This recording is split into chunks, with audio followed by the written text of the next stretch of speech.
Every time I come in the kitchen, you in the kitchen, in the goddamn refrigerator. I sure am hungry. Welcome back, everybody, to the Morning Dinner Podcast. It's your boy Keem and... Oh. Yeah, bro, you got to introduce yourself. Chuck. There you My go. name's Chuck. That's going to be a new thing that we do because we realized after 30 episodes, this is episode 30, we have not really introduced ourselves a lot. And yeah, so we're going to start doing that. Thank you, everybody, for tuning in, everybody who's listening at home. Real quick, I just want to give a quick shout out to everybody who actually does listen. I checked our numbers on Anchor, bro, and we passed 1,000 listens. Oh shit! Oh, Yeah, fantastic. that's pretty cool. That's good. Everybody wondering who that lovely voice is. We have our friend Hope Little in the house. Hello. Oh, We want sorry. to. It's all good. We want to welcome you to the podcast. Is this your first podcast? This is my first podcast ever. Oh, nice. You want to come up on that microphone a little bit? Yeah. There you go. This is my first podcast. Perfect. Ever. Crispy cream sound right there. So one of the reasons that we started this podcast is to kind of get to know people from different backgrounds, get to know their stories and everything. And when you sent me your story, I was like, damn, you're more than just a photographer. And I think your background of your whole life and just kind of how it's kind of like happened is very inspirational. So real quick, just give everybody a little quick intro on who you are and what you do. All right. So I consider myself more of an artist. I do love photography, but it wasn't my first love. I definitely like storytelling a lot. But yeah, I'm a photographer, freelance. That's kind of how I've been making my money. But I see myself being more of a magazine type of shooter or more into that realm of photography at some point. I'm really into, creative directing and trying to bring unique ideas instead of kind of doing what's safe. I'm really interested in kind of bringing the weird things that I see in my dreams or weird colors to life. Mm-hmm. So when you said you're looking more to do like a creative director kind of things, is that that's like makeup, hair, styling, and all those kinds of things? I would say maybe a mix of it. I think that the more control that you have over your photo, then you kind of it's not a surprise and you're kind of more comfortable with it and more proud of it. But I think it feels that way to me because I like to do makeup and I do like clothes and everything also. Mm-hmm. So the more that I've shot people freelance, the more I've been like, if she was wearing this one outfit or if I were to do this one look, it could have changed everything. So I'm starting to ask those questions more instead of like, I don't know, is that the best that I can do? It's more of, I want to do more. How can I do more?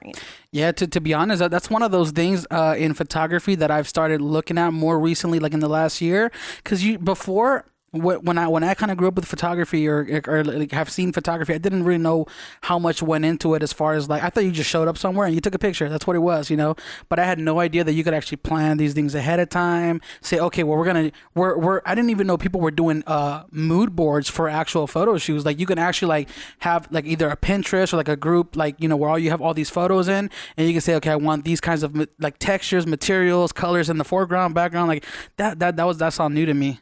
Yeah, So, there's a lot of thought into it, but I've always kept myself very, I don't know, I'm such a lifelong learner that the second I bought a camera, I've watched hundreds of YouTube videos of all different types of techniques. I've done a lot of learning about old digital photographers, trying to kind of see what their style was because they didn't have the opportunity to go in and fix things or edit outside of what they could do in the red room or the black room, wherever they develop their photography. But yeah. I've definitely just found some really good people that I've learned a lot from. And then I love films and everything too. So that's opened up this whole other world of really trying to build a story in a photograph. Yeah. Than just taking a pretty picture of a pretty person. Yeah, you had told me in one of your emails that you said that films really influence your style of photography, and you mentioned Wes Anderson. Oh yeah. How have they influenced your style? Well, Wes Anderson, I think everyone has watched a movie or two, or I'd hope so. Like, You know what's crazy? I want to keep it real. I have not seen any of his movies. Are but, you sure? But I've seen like snippets and I've seen like frames, and clearly when you're watching like the award ceremonies and things, and then directors are winning best cinematography, you always see like clips from the movies and stuff. And What they haven't always you look, watched? Just curious. Why haven't you watched? I haven't, bro. I've been stuck with so many other movies and directors that he's one of the ones that I feel like I should watch because he does take a lot, he does do a lot into his, he puts a lot into cinematography. But I just recently watched, what was it? Honest Trailers. And you know how Honest Trailers rips everybody apart, bro? I'm like, damn, dude, now I feel like I can't watch him now. You know what movie? I mean? It was all of them. It was every Wes Anderson film, and how they were basically saying that every single one of his movies is exactly the same, like structured wise.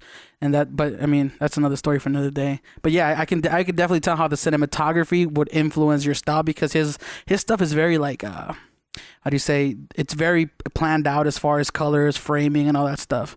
Yeah. You had mentioned to me right now that photography wasn't your first art, right? Yeah. How can you talk a little bit about? Well, let's actually take it back real quick. I was gonna say, tell me how you got into photography, but first, tell me your background and how you got to even get involved with the arts.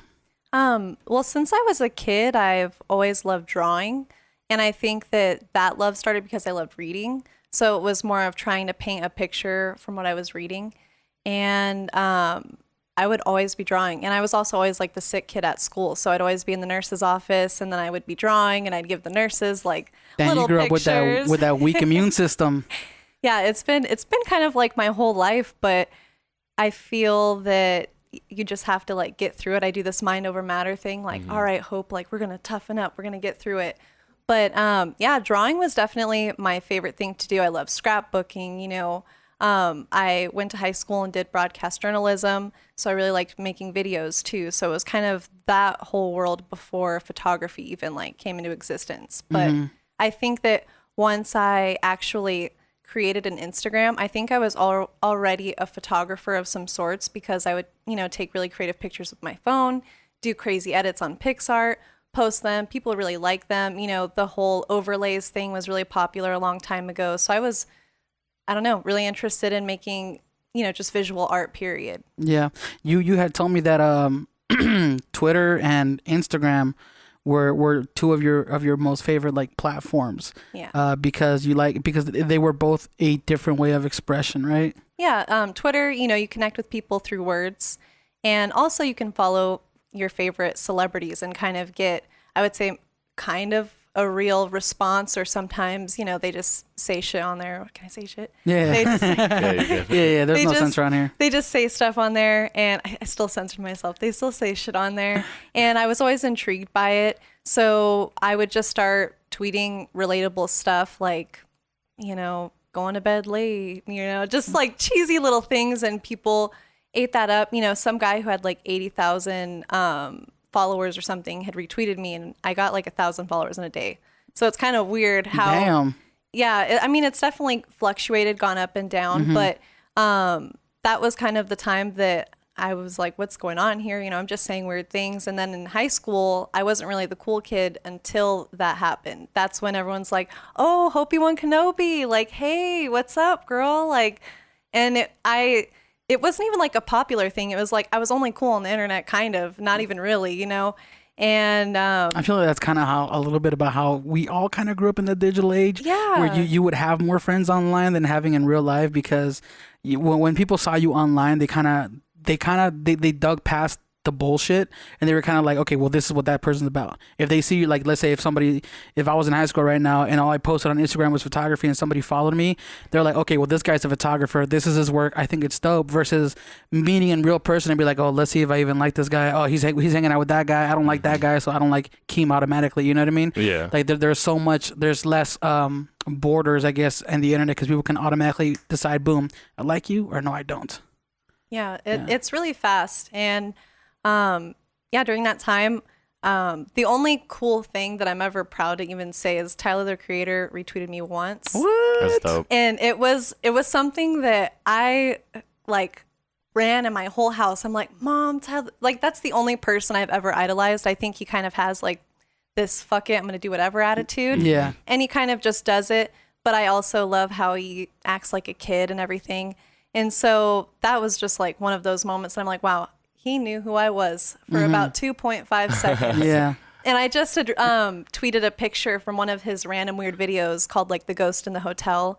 And he just had such a weird look on his face, and I said that he looked suspicious. Yeah. That's all I said. That's all you said? And then he retweeted me, and I was like, dude, he never retweets anybody. I was like, do you see this? You Yeah. know? You're like, I'm putting that on my resume today. Yeah. And then on Instagram, you know, I started getting followers from Twitter, and I just enjoyed editing pictures kind of differently. And I think that people just connected with that. It wasn't just like a picture of a drink or anything. You know, it'd be an Arizona tea can with, you know, grain, and it would get so deep and moody. But when I bought a camera, I'm like, okay, I know what I'm doing. It was so weird. Go taking it back. Let's talk a little bit about your background, because when you emailed me, you had mentioned a lot of like super like just very detailed like points about your past, and I think that kind of resonated with me, because maybe to not the extent of how you had it, but I can kind of relate to a lot. So real quick, tell people a little bit about your background and how you like, you know, what your childhood was like. Okay, so we're about to get real. Let's get real. Let's get real. We're gonna get very real. I told Keem and Chuck I haven't ever really talked about some of this stuff. I mean, in this essence, because when you turn on a camera and you try to talk about these things and connect with people, you also don't want it to seem like it's a lie or like you're not telling the truth. Or exaggerated, or yeah. But growing up in Vegas is really hard. Like I don't think people understand how different it is. It is a big melting pot. I will say that. Like, we're fortunate to have so many different backgrounds and so many people. Like, my classes, you know, there's 5 different shades of brown. No one was really upset about that from my experience. Yeah. But anyways, getting down to the nitty So gritty. just real quick, it is melting pot. It's not mixing pot. Yeah, it's We Wait, had who said mixing no, pot? No, I said mixing pot before. Yeah. the mixing pot. Yeah. Sorry, I didn't mean to derail you. I just hear these things and it just pops off in my head. I'm not derailed. Yeah. I'm on track. There you go. Okay. Mixing pot. You have some? No, just kidding. So anyways, my background and everything, where I come from, it's pretty crazy living here in Vegas. I was actually born in Lancaster, Palmdale, California, but my family ended up moving here when I was like a year or two old. So I've been here my whole life. And, you know, my dad didn't have the best job. He was working at the Stratosphere as like a sales watchman or something. He was selling watches for Swatch. That's what it was. Okay. I'm like, what's the brand? It has in the It's name. called Swatch, Swatch. and they're inside the. Well, this was in the Stratosphere, so a really long time ago. Okay. So we grew up kind of in like Naked City behind the Stratosphere when it was kind of bad out here Like in downtown? Vegas. Literally, like, I'm trying to think. They call it Naked City, but it's just behind Stratosphere. It's kind of right like near our studio, bro. That's Like, what I'm saying. Yeah, like because literally I remember there. Naked City Pizza. Yeah. That was Yeah. right. That was the thing. Yeah. Yeah. Naked City's still pretty bad, isn't it? Here. Yeah. Yeah, Naked City's pretty good though. But well, not that area, but the pizza's Yeah, the pizza's good. But growing up over there, you know, my mom would hear gunshots and stuff in the neighborhood, and it was just a lot to handle because it was me and my brother, her and my dad at the time. And then, you know, he would be walking to work, working at the Stratosphere. So that was kind of my first introduction to, I would say, like the Strip in Las Vegas and everything. And then fast forward to living out of that area, we ended up living in a budget suites when the Stardust was around. And we lived just in an apartment complex right behind it. And I lived there for 7 years. It was a 1-bedroom apartment with about 4 people living there, 4 or 5 people. So me and my brother just had a bunk bed in the living room, and my parents had the bedroom, and that was kind of it, you know. Very close quarters. And then later on, my younger sister was born. So there was a lot of us in this really small space. And my parents had a really terrible relationship. My dad, I haven't talked to him in a long time, but he was an abusive alcoholic, and he would drink, and, you know, he would hit my mom. And in my mind, I was already so mature. The one good thing my dad did for me when I was younger is he taught me how to read when I was about 4. So I was already pretty smart. And the second I can get into school, I just took full advantage of it. I'm like, okay, I'm just going to be smart, you know, get a good job and work things out, make things better for my mom, you know, because I just felt bad for her. How many total of how many siblings did you have total? Well, at that time, it was just my brother, my sister, and me. Okay. And then now I have 3 sisters and 2 brothers. Oh, damn. Okay. Big So family. Yeah, it's definitely grown, but yeah, life was really shitty, like to kind of just put it blankly, but my mom would kind of do things to kind of distract us or to have us not think about it. Like if you've ever seen the movie The Pursuit of Happiness, Oh, I love that movie. Yeah. that movie really like hits home because my parents would try to do that for us. Because there were so many of us living in an apartment. When I did go to school, we didn't have a whole lot of money, you know, so I was put on special programs at school to where they would hook you up with school clothes and you would get like a free turkey dinner around Thanksgiving. And it would feel kind of weird, you know, you would go to school and everyone would, like the teachers would try to make you feel special about it. Like, oh, you guys are going to get new clothes today, you know, but then you'd have kids like, oh, you don't have the name brand stuff, you know, you don't have the Airwalks, or well, you have the Airwalks, you don't have the Vans, and you know, little things like that. And I tried not to think too much about it because I just knew that we didn't have money. What am I going to do? You know, tell my mom like I need those shoes or something. It was kind of one of those things too. How do you feel about this? Was it one of those things where like you were, as a kid, you didn't really notice it as much because You were living it. you were like you were kind of like you didn't realize your situation until much later? You were like, oh shit, like this is what happened, or were you kind of more aware of your surroundings? Definitely in between, because my mom was kind of my best friend. So when I say I was mature, like my mom would tell me about what was going on in the house. You know, she'd say like, hey, rent's pretty tight. You know, we might be getting kicked out. We might have to move, you know, tomorrow. Yeah. And that's a heavy burden to have to go to school the next day and think like, we might be getting kicked out. Like I just had to just suck it up and just be like, all right, I just got to make sure that me and Pride are okay. Things are going to be all good, you know? And my parents' relationship just continued to be really bad, you know? I wouldn't want anyone to have to deal with that, but domestic violence is really common in anyone's home or anyone's life. You know, we all know somebody who's been hit. And so I always kind of hated my dad. He was a super smart dude, and me and him would go at it, you know, with school stuff and history stuff, but I just didn't understand why he chose beer over us all the time. It was just kind of like, I don't know, you just see that he has a problem. So there was definitely like an alcoholism issue at home, and you growing up, you were young enough to kind of like notice it still, right? Yeah, so I was well aware of what was going on, and that's the thing that kind of sucked, you know. But there had been times where money had been so tight that my parents couldn't get food. You know, my mom wouldn't eat a lot of times. You know, I would ask her if she had dinner, and she's like, no, I'll eat tomorrow or something, you know, and it was always, I'll eat tomorrow. Damn. And I never really, I mean, as a kid, you're just like, okay, that's what a mom should do. But at the end of the day, it's like, no mom should have to go through that, you know? No one should be like starving.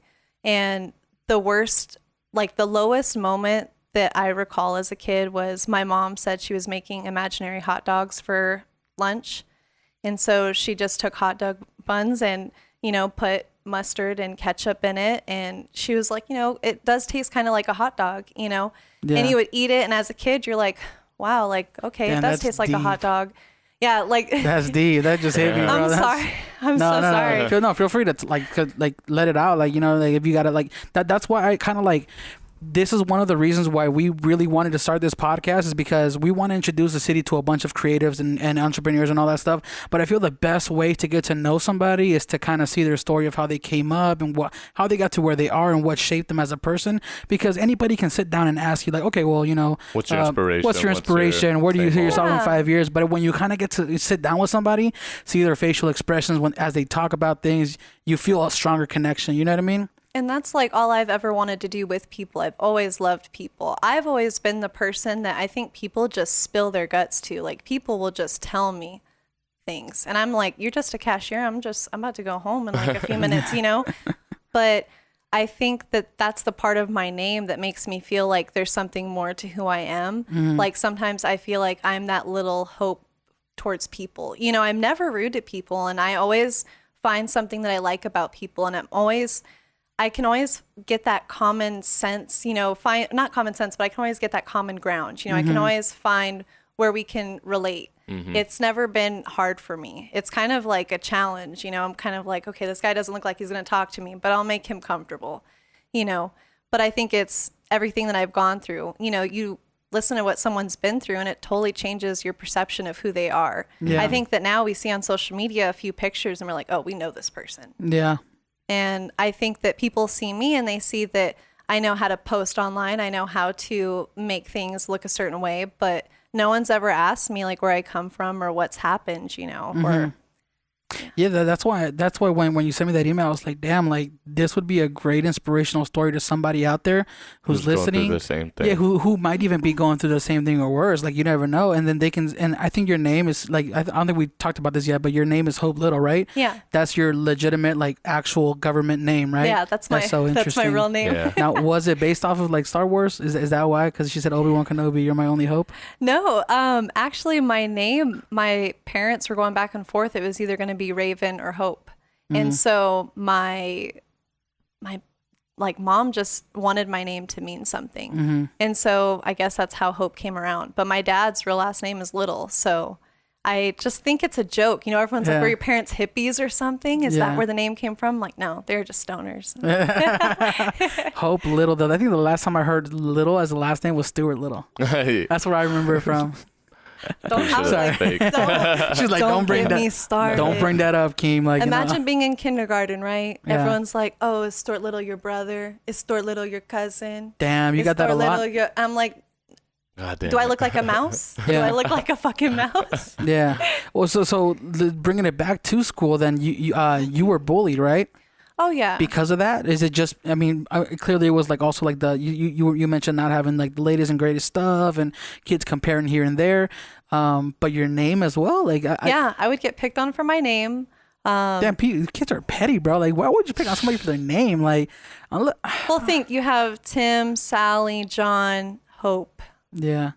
I don't know. Wait a I don't know. minute. Maybe I'm just like growing up at this point, but like I feel like it's a badass name.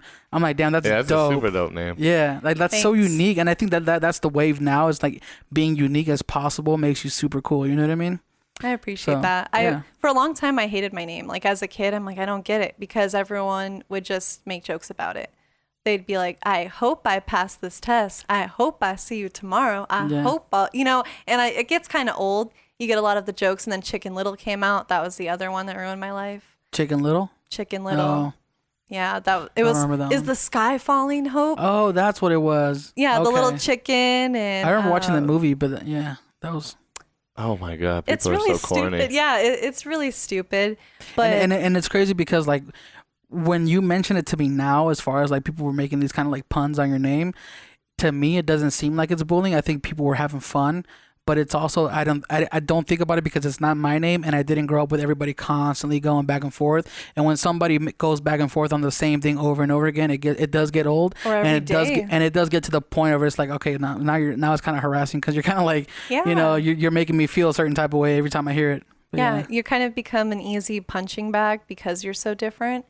Even teachers made fun of my name. I even had a teacher straight up point at me and be like, Faith, and I was like, what? And he's like, oh my gosh, your name is Hope. And I'm like, yeah, whatever, Mr. Dunn. Like, wow. I would get so upset because it gets old. You know, people would say, ye of little hope and all that stuff. But that wasn't even I would say the chunk of the bullying. It was just me being different. You know, I would talk a lot. I was very charismatic. You know, I was such a learner, and I was such a lover of everybody. And then you got to think my home situation was awful. You know, I go home and I just hear screaming and yelling. So I did everything to just stay at school. So then it just looked like I'm a teacher's pet. Why are you talking to the teachers so much? Why are you hanging out with them? And it was, you know, I would tell teachers what was going on at home, not because I wanted to cry for attention, but they were the only person to sit down and listen. You know, I couldn't tell my little friend that my dad, you know, punched my mom last night or something. You know, they would just be like, what? You're weird, Hope, you know, or something. So I don't know. They may not have said that. It's just kids are so young, and I already felt so mature. You know, I talked to my mom about these things. So when I would go to school, I would make good connections with teachers, and they would kind of like help me, and, you know, they would feel bad that was my home situation. Yeah. And I felt bad for myself because it stopped me from doing a lot of things. You know, people have sleepovers and hangouts and do all of that stuff. And you know, if my parents were ever fighting one night and, you know, my friend Cynthia was going to have a sleepover, you know, I'd be like, hey, you know, Cynthia's having a sleepover and stuff. And my mom would be like, oh, you can go if you want. And then you hear them scream for like 5 minutes. And then you're like, all right, I'm not going to go. Yeah, you're like, I don't want to go anymore. Like, Yeah, no one wants to have to like, I don't know. I just felt guilty. I'm going to go have fun. And, my brother's going to hear my parents screaming and I won't be there to protect him. So it kind of puts things in a perspective. So I think I just have that instinct with everybody. I feel like I need to be like the carrier, the hugger, like the love for everybody, because I know so many people go through little things like that every day. Yeah, I think that's if you have to look back at your past and you realize like, oh, like all this that I went through, it wasn't for nothing. Like I think it kind of did something good did come out of it, and I think that's you and how you ended up turning out, because you kind of realize like now you're outside of the situation. You go, oh, this is how I don't want to be. This is the kind of relationship I don't want to be in. Yeah. And it kind of helps you realize like just a lot of things outside of yourself that I think a lot of people wouldn't even have gotten had they grown up in like a perfect household. And because there's a lot of people that grow up and they don't have to deal with those issues, and then they end up dealing with them on their own. You know what I mean? So that's yeah. Or sometimes they don't deal with them. But yeah. So yeah, of course. And that's the hard part. I think I also included in there, a lot of my friends when I was younger were the ones that were living in my apartment complex. Even though I was picked on a lot at school, you do have friends, you have your neighbors and stuff when you do live in these apartment complexes. But a lot of those kids were involved in doing a lot of things that I shouldn't have been involved in because they were a lot older than me. These are 16, 17-year-olds who are trying to experiment with drugs, and I'm a 12-year-old kid hanging out with them. And, they're like, hey, Hope, like, do you want to hit this joint? Do you want to do this? And, I'd be like, no, at first, because I didn't like being out of my mind. I thought that was kind of strange. Now, when you were growing up in these apartment complexes, and those were pretty much your friends. Yeah, they're older people, right? How old were you and how old were they? Like, what's the age difference? We're talking like 2-3 years. You said 12 and 17. Oh, 12 and 17. Yeah. That's what it was. 12 and 17. Damn. Chuck's like, I'm listening. Sorry. Oh, sorry. That's okay. So sometimes I'll listen, but things just go over my head. Am I sweaty? Yeah, let me know if I'm sweaty. I'm sweaty too. Well, you kind of have a fever, bro. Yeah, but I do have a fever. And no, I think it. Chuck and I are kind of acclimated to this. The to fever this is to this temperature in here. Yeah, it's not the coldest, it's not the hottest, but it's definitely. Honestly, it's a little fan. We should have a little fan. It's okay. Think about that. I just got a lot of hair in here now. Oh, that's true. Well, if you don't want to wear the headphones, you don't have to. No, I don't if they're mind. making you hot. Oh, no, it's okay. Yeah, sorry. Okay. That's okay. So you said growing up in these apartment complexes that they were all like smoking and drinking and all that stuff. Did that become kind of like an influence on you too? Like, even though you said no at first, what does that insinuate that you eventually did? Yeah, hanging out with all of these older people, you also got to think that some of them don't always have the best intentions. And I don't mean the drugs. I mean with younger girls. And when I was younger, I was put in a really awkward situation, and I had been touched by somebody when I shouldn't have been. Sorry to get like so deep. No. Damn. I just want to yeah. let everyone know. Sorry, it's going to get a little heavy, but did you know what was happening at the time though that it happened? Oh yeah, like when things were happening, it was, I'm a 12-year-old kid. I'm hanging out with a 24-year-old person, an 18-year-old person, a 17-year-old person, and their like 14-year-old brother, So, like I said, when I'm hanging out with these people, I wasn't just some dumb little kid. I read a lot. I was super smart, so I can talk and chat up with them, and I listen to the same music. But, you do have the older guys who are like, oh, Hope, like, I would love to be with you when you're old enough, and say weird things to you like that. And you're kind of like, okay, like you think it's kind of sweet, cool, whatever. But after this encounter had happened to me when I was younger, I was 12 and the person was 24. Damn. And double your age? Double my age.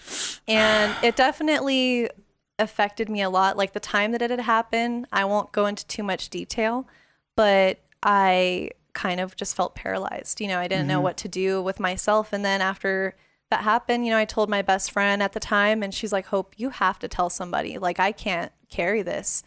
And so I waited a while, and then I finally had told some of the people who were there that night, and they're like, Hope, like, why didn't you tell us then? We were all right there, and because the night that all of this had went down, there were several people in the room. So, and it was just dark. So no one knows what happened to me. And someone had actually made a weird joke saying like, oh, you look like a pedophile, like so close to hope. Like someone had made that joke to him.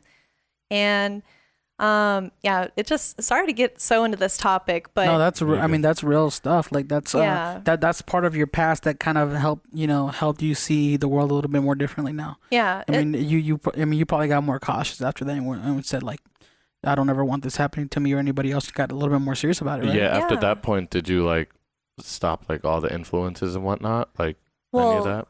what had happened was that is what had influenced me to start drinking and to start doing this stuff, because I had finally told people about it. And when my mom had found out, she was heartbroken and felt like she was mad that I didn't tell her first. And what I learned later is that, something similar had happened to her. And so it was one of those triggers, like she didn't know how to handle it. And, that's something that they don't tell you. Other people could have PTSD. So many other things are going on. Yeah. But our lives are so just me and I that it's kind of hard to pull apart from that. But after that situation had happened, I had to go through the whole legal process. I had to talk to private investigators, and I'm a 12-year-old kid saying like penis and vagina. And the only people who would always be in the room that I'd be talking to were men. So imagine like the humiliation, when they would tell you that I don't believe your story. Mm-hmm. I don't think you're telling the truth. Yeah. And I had to like go get, tested. I had to, and all of this stuff happening while I'm just going to middle school. And your parents knew all about all this, right? So my mom had known, and I don't know if my dad ever knew or what he had found out about the situation. Because my mom knew I was hanging out with these people, and she had a bad sense, but I was always hanging out with these people. So why would this have been any different, Mm-hmm. But after dealing with that whole situation, it kind of screwed me up in the head to where I didn't really trust men.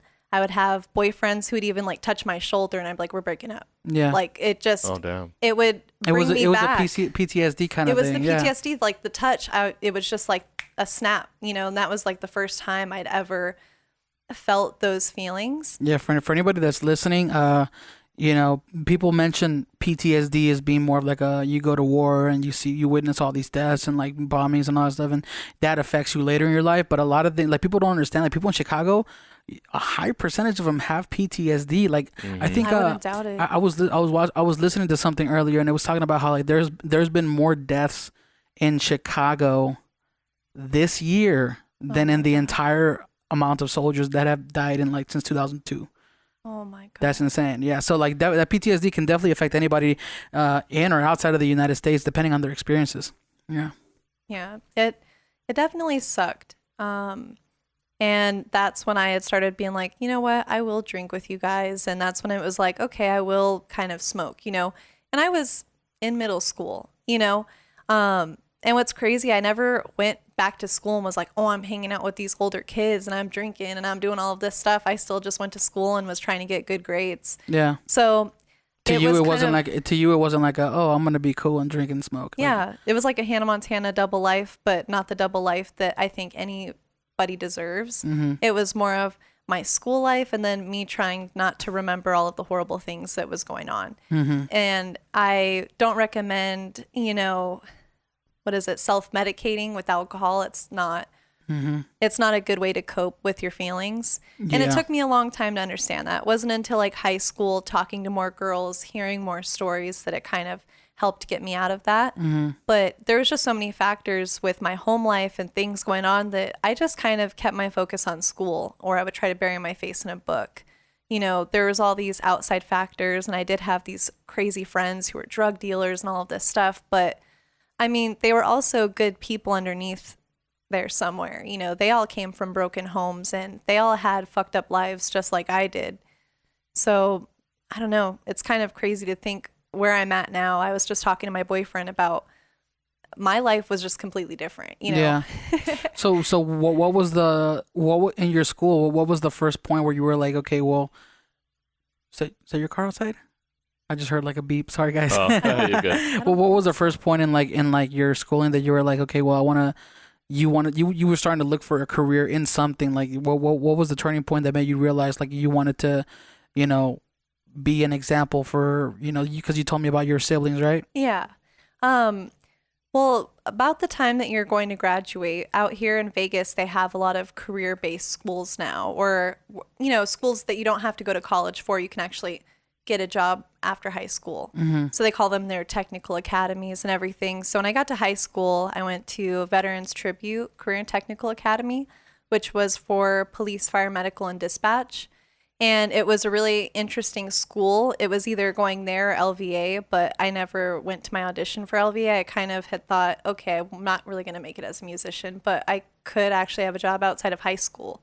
Did you want to be a musician?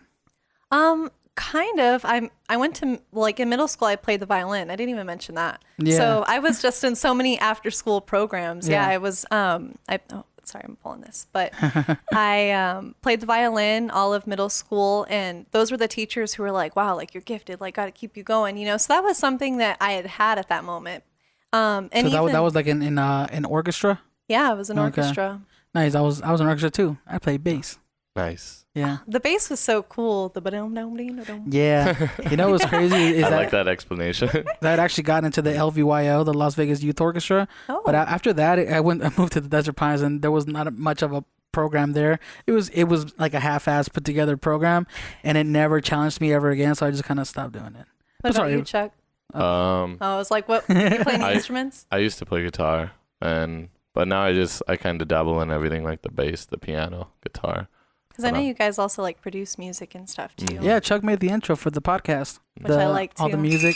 Oh, sorry, I stepped on a metal thing.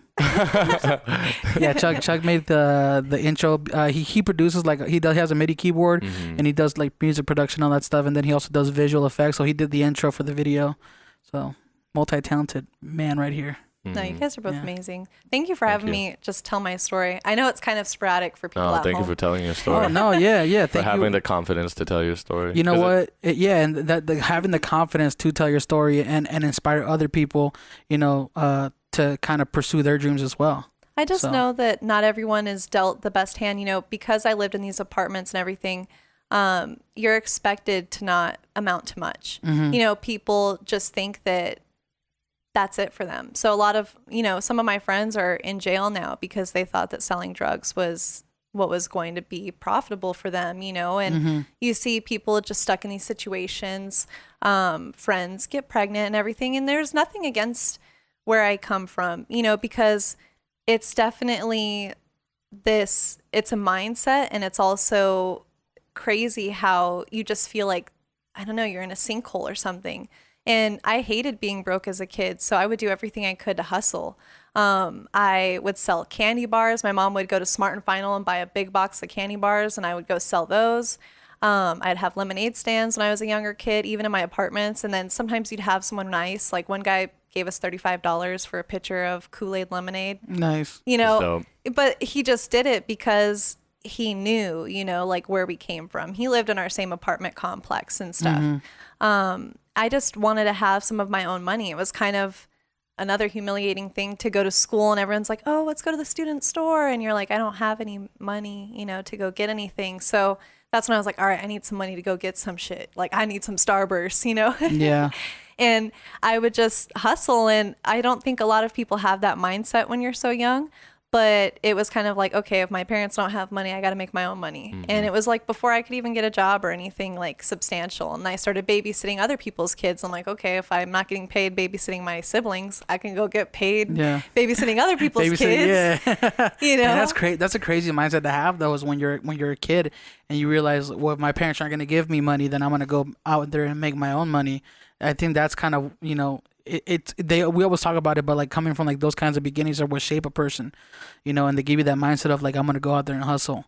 And I kind of had that mindset a little bit. I would sell like Mexican candy. You know what I'm saying? Like I would go to school until the principal took it away. Oh, people would do that at school lunch and stuff. Yeah. They're like, hey, you want? Oh. I got this Mexican candy, and people would think you brought it from Mexico. There's a Mexican corner store in your neighborhood. You're like, that's where I went to. Yeah, I mean, you do what you can to make money. And when I got to the high school that I went to, that was the year that my dad had left. My parents, like I said, had a really terrible relationship. And my dad had made this joke a few weeks before he left. And this was when I was 14. he's like, oh, I already put my 2 weeks in, you know, and we're like, okay, whatever. Is 2 weeks in at For work? his job, yeah. And so at that time, he was working at like a luggage store or something in the mall, one of the malls, I think Fashion Show Mall or something. Mm-hmm. But and if he's watching this, like, hi, Dad, I haven't talked to him in a long time. But it was one of those things to where, you know, he just said goodbye, gave me a hug. One day I was coming home. It was my mom's birthday, and he's like, all right, I'm gonna go stay with your Auntie Jennifer, and I'll see you later. And basically just like gave me a hug and left. And my mom didn't have a job. He was the only one making money, and he just got his income taxes and took all that money with him. And Damn. we just had to figure our shit out, like, from that moment, you know. And then we were lucky enough, my mom had a friend who was able to let us live with him. You know, their thing turned into a relationship. They had a kid. Fast forward now, he's my stepdad, and he's like taken on our whole family, and I really appreciate that, you know. Mm-hmm. But what sucked is I had, you know, just gotten accepted into this academy high school to where, you know, they'll bus you from wherever because it's a special school or whatever. And so we had to move, and I had to take a bus, like a city bus, to walk to a high school, to get on a bus to get to my high school. Like, Damn. it was a whole thing. And my mom didn't have that kind of money for me to go. So I would sell candy bars to get the bus money to get on the bus to go to school. Like, I was Make it happen. paying for my way to, you know, hopefully be successful. Mm-hmm. Damn. That's a lot of work Yeah. to get the basic level of like of what other people take for granted. You know, where they get dropped off at school, or they don't even have to think about it. You know, like when I was going, when I was going to middle school, we moved to the complete opposite side of town, and I think like that was like the roughest part of my, you know, childhood was like growing up, having to take the bus from like Russell and Eastern all the way to like Bonanza and Eastern, but I never had to worry about like, oh well, I need to come up with money to take that bus to do those kinds of things. Yeah. That's something that a lot of us take for granted, man. But so you mentioned you were hustling.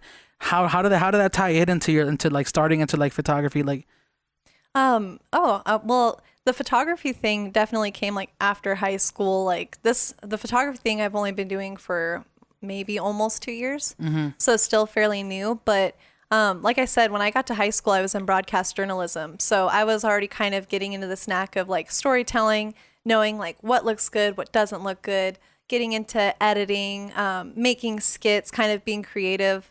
And our school was just so small. Like the first year that I went was the first year it was open. So our very first day of school was completely different than other people's first day of school. We just had a bunch of first responder vehicles outside. We got to tour like fire trucks and SWAT cars and all of this stuff because that's what that whole school is about. mm-hmm. But you did that because that was that wasn't necessarily what you were passionate about. That was just a career that you said, oh, I can do this in a job. This looks like a realistic job I can get. It was a smart move. There was no passion behind that, but you ultimately didn't pursue that at the end of the day. Yeah. So the school experience was neat. I definitely like broadcast journalism, and so when I graduated, I thought, okay, I'll go to college and do the broadcast journalism thing. Mm-hmm. So then I went to CSN for a year, and that was a whole trek because I had to take the bus there. And around that time I was working. My first job was at True Religion at the South Outlet Mall. Mm-hmm. And I got that. It was kind of a cool hookup. I was babysitting for this family, and they like loved me. And this family was so cool, let me tell you. They dressed up like greasers. Like his wife would dress up like a pinup girl, like that was their everyday. That's crazy. And he was just like this cool tattooed dad. He would like roll up his pants. He drove a Hemi, Damn, like, a Hemi. Yeah, they were living the life. And I was babysitting their kids for a while, and it was turning to me graduating and going to have to get an actual job. And I had told him that, and he's like, well, I know some guys who work at some malls. I could put in some calls for you. And so the guy who had hired me at True Religion actually like interviewed me when I was 17 and waited like 2 weeks for me to turn 18 to get the job. Mm-hmm. But yeah, that's tight. Yeah, once I did that, I was going to school, working, kind of making that work. But I kind of felt like I was wasting my time in college. I was like, why am I here? You know, I was in a psychology class and this guy is passed out behind me. He's an old man and stuff. And I'm like, I guess you could start at any time, but he's still not starting now. Like, But he still wanted to live in the back of the class. He waited 40 years to come back to school. yeah. And, That's crazy. I had this one professor, you know, my English professor, and she just said, you know, college isn't for everybody, you know, and she started to pull me aside saying like, hey, you're like not showing up sometimes. You're not turning in certain things. What's going on? You're a really good writer. And I just said, you know, I feel like I'm wasting my time. You know, I think that I can do something now, you know, and I, you know, dropped out of college, kind of kept pursuing a job. And then I had gotten a good job selling watches. And that's, you know, when I had finally, I don't know, life started coming together. You know, I wasn't so broke. My, you know, my dad had been gone for a while. What year are we in at this point in your life? I would say like maybe 2016, 2017. Okay, so that wasn't too long ago. Yeah, it wasn't too long ago. Maybe like 2015, 2016. Nice. Yeah, so I started working at the watch job, and I at first started in the cash office counting the money. Then I, you know, just had this goal that I want to be a salesperson. Like, they're making the real money here, because the watch store was Tourneau at the Form Shops. So we were selling like Rolexes and Patek Philippe's, and, you know, I had to learn about these watches. And my manager at the time was literally such a bitch. Like, I really hope she's watching this. She was such a bitch. Like, she didn't want to teach me how to be a salesperson. She's like, oh, if you want to be a salesperson, all right, go out there, you know. Go figure it out. And I'm like, those people who sell watches, you get extensive training. You know, you have people come in and actually show you the product. They show you what they want you to say. And so I was just thrown out there, and with my personality, I was just able to talk to people, and I started selling watches. Oh, damn. And so it was a cool job for a while, but it got super stressful. Everyone around you is a lot older. They all have a big like clientele. And so I was getting warned that I was going to be getting let go for not making my sales goals. And so around that time, I had bought my camera for a Black Friday deal. I was like, you know what? I was integrated with the Six in Music or Six in Franklin group out here. And shout out to them. They're an awesome like collective out here in Vegas. Oh, so tell me real quick, what is Six in Franklin? Because I had heard of I've heard of Sixth and Franklin. And Sixth in Music is Sixth the other in Music. one. Okay, what collective is that? Like, what do they do? So it was a branch of Sixth and Franklin, which is like a house downtown where they're all about community. They're all about better eating. You know, really cool people. Okay. And you're creative. You took a writing class in college, and that's what allowed you to kind of like learn about writing, and that's what led to you working for them as a creative writer? I would say a little bit. I just was good in English, even though I was going to school for journalism. So I guess like the whole writing thing was definitely there. But I had actually met this girl, Eva, at, excuse me, I had like a weird sneeze, but it didn't happen. I hate when that happens. You're like, I was like, oh, but I had met her at a Zoomies, and we just kind of had connected. And so fast forward, this one guy, David, that I had met, I had seen that they were working together on something on Instagram, and I'm like, what the heck is this? And I saw that it was Six in Music, and I'm like, what the heck is that?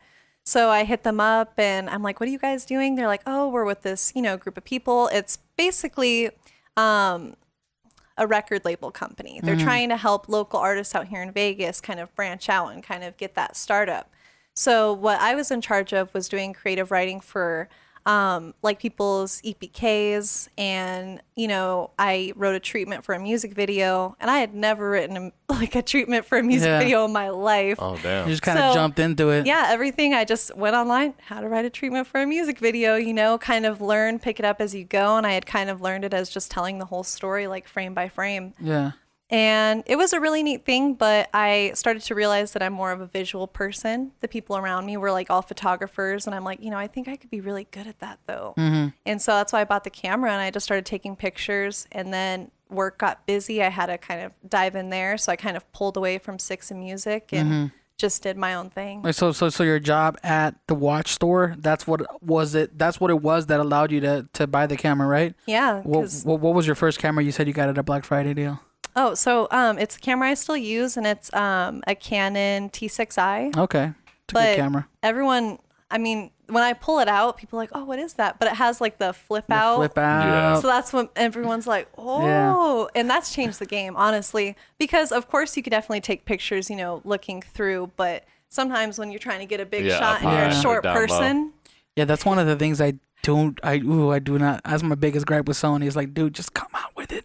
I don't know why they make it. And they make it so stupid Have you seen the Sony cameras? Oh, How they're yeah. kind of layered out where it's a pop out screen, but it only does like a swivel kind of like it doesn't. you're like, that's not enough. It doesn't articulate all the way, man. And sometimes I want to do like higher angle, and I'm just like, well, I hope I got the shot. Yeah, like Because I ain't tall, man. You know. I don't know why they did that. My Chuck's first camera was it T2i? No, my first camera was a EOS Rebel. EOS Rebel. Like this. But the one that you primarily used like to grind was the T2i, right? Yeah. Well, That's what- it's still a Rebel, I think, because mine's a Rebel T6i, I guess. Yeah, I think this is it's- way yeah. before the T1Is came out and everything. It was just straight photo camera. Like He's talking about like 1986. I wish No, He's like, I ain't that old, I man. hate that old dog. my first digital camera was the T3i. I Mm-hmm. don't know. What was the Canon XH8? Was that that was only video? I didn't do photos. It probably did photos. Dude, if it did, I'd never figured it out. It was a DV tape camera, so probably not. Oh yeah, Fix true, my true. hair. Yeah. Well, fix While my hair. Hope fixes her hair. Sorry, it gets sweaty. You got bangs. I That's know, the and we whole got a thing. big old light just hitting you Yeah, from the it's top. this light that's just like Hey, Trying but to it's make me look pretty. hey, but it's gonna look great. Yeah. Trust me. Okay, so you got your camera, you're pulling away from Six and Franklin, and you're doing. Is this the point where you start doing like your creative shooting and all that stuff? Oh yeah, I mean, when I first got the camera, I drove up to Boulder City, and I'm like, let me just go take pictures of landscape and stuff. And so I was just messing around with everything because the camera I got came with the kit lens, but it also came with like the 250 zoom, also like the really big one. Yeah. So I was just trying to take any kind of weird shots that I could. And the first like place that I really enjoyed taking pictures of that I'm like, dude, I think I like love this. I went to the Shark Reef and I just went by myself, put some headphones in, walked around and just got up close and personal trying to take pictures of some of the animals. And I'm definitely not about zoos. I'm not about aquariums or anything, but there's another part of me to where it's like, okay, but they are actually there and I can actually go see them for this moment.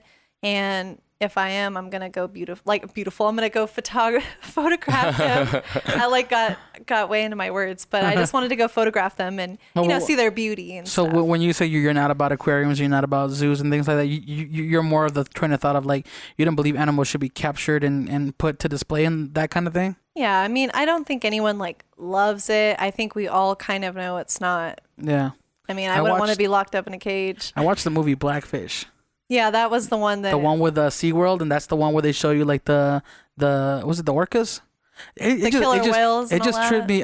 So here's the thing: every time I watch a documentary on Netflix, I'm always like, okay, this is not something that just got put together.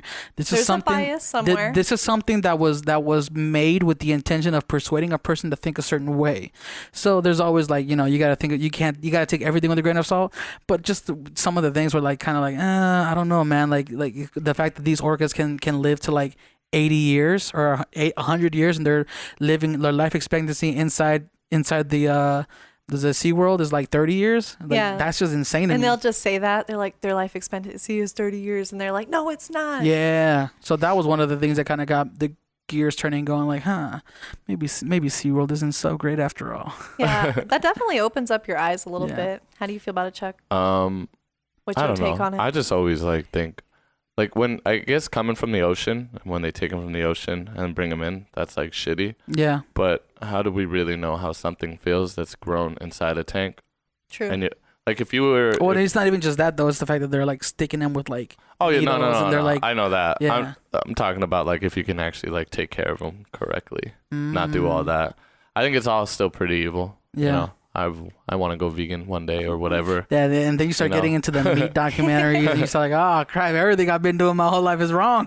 I mean, I did go somewhere that changed my mind a little bit about that when I went on a trip to Laguna recently. I mean, we went to California and just drove up to Laguna. Where's Laguna? It's a little past like Long Beach. It's definitely still Laguna Beach. Yeah, Laguna Oh, Beach. okay. Yeah. That's what I think. He's like, okay, yeah. I mean, it's all the same area. Okay. But we went to this marine mammal center. It was like a Pacific Marine Mammal Center where, you know, they rescue actual starved like sea lions and stuff, and they bring them there and they rehabilitate them and feed them and everything, and then they release them. That's cool. So, and when we went there at first, you know, I'm like waving at all the sea lions, and they're all so freaking cute. Their eyes are so big. They're just like big water puppies. And what we didn't know is like when you're staring at them, they're trying to look behind them. And so they just like literally turn their whole like head and neck back, and their eyes are just physically like looking behind them. It's pretty crazy looking. Damn. But they're so cute. And the lady who was helping us out and, you know, showed us around, she's like, you know, we don't want you waving at them because we want to return them to the wild someday. We don't want them to want to come up to people. You know, you don't want them to want to be stuck there. And then she did show us that they have one who got too comfortable there and he won't make it, being put back out.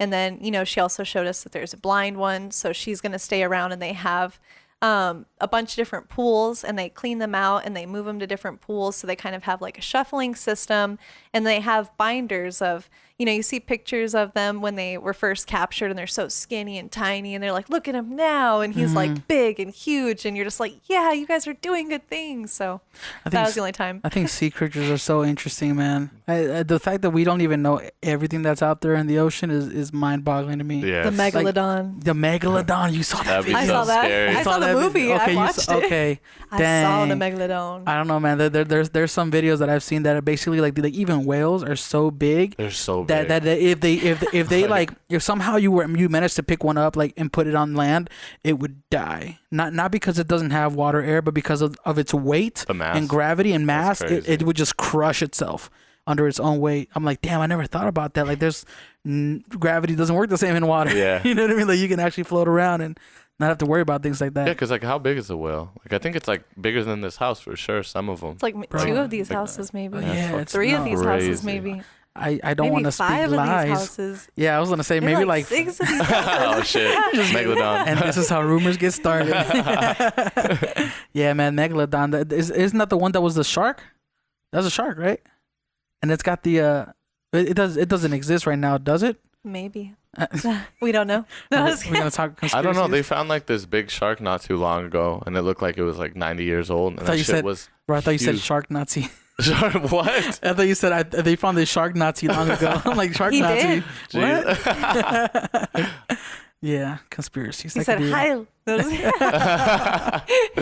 No, We're not Nazis. There's a lot of creatures that are just as intelligent as humans. You know, I mean, not to the point where they're gonna start building things, but like consciousness and all that stuff.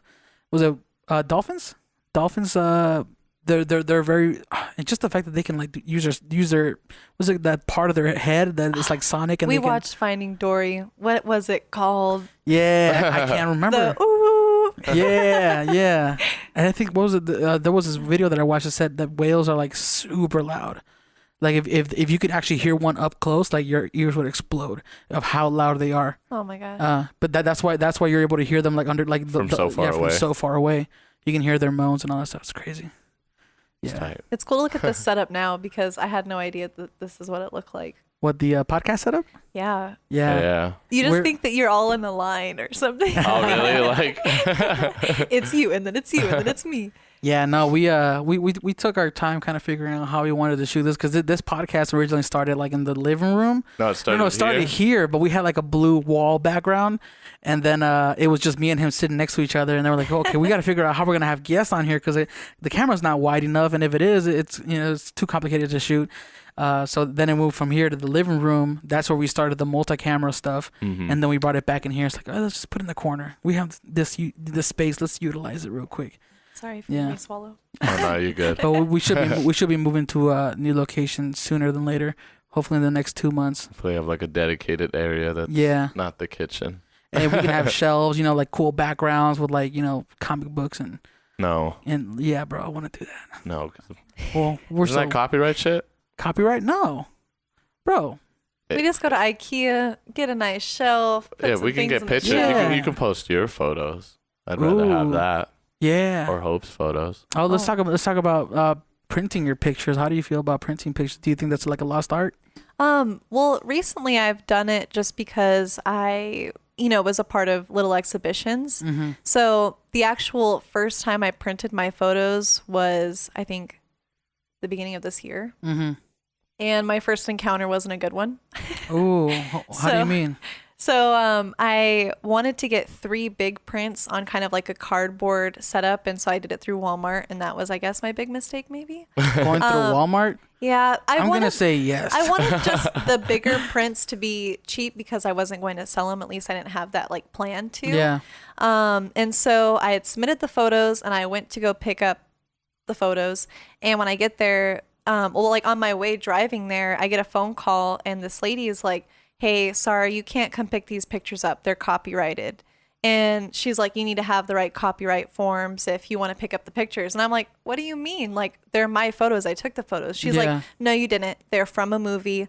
We need to see proof. We need the right forms and stuff. And I'm like, I took the photos. I will go home and get my camera and the SD cards right now and I'll show them to you.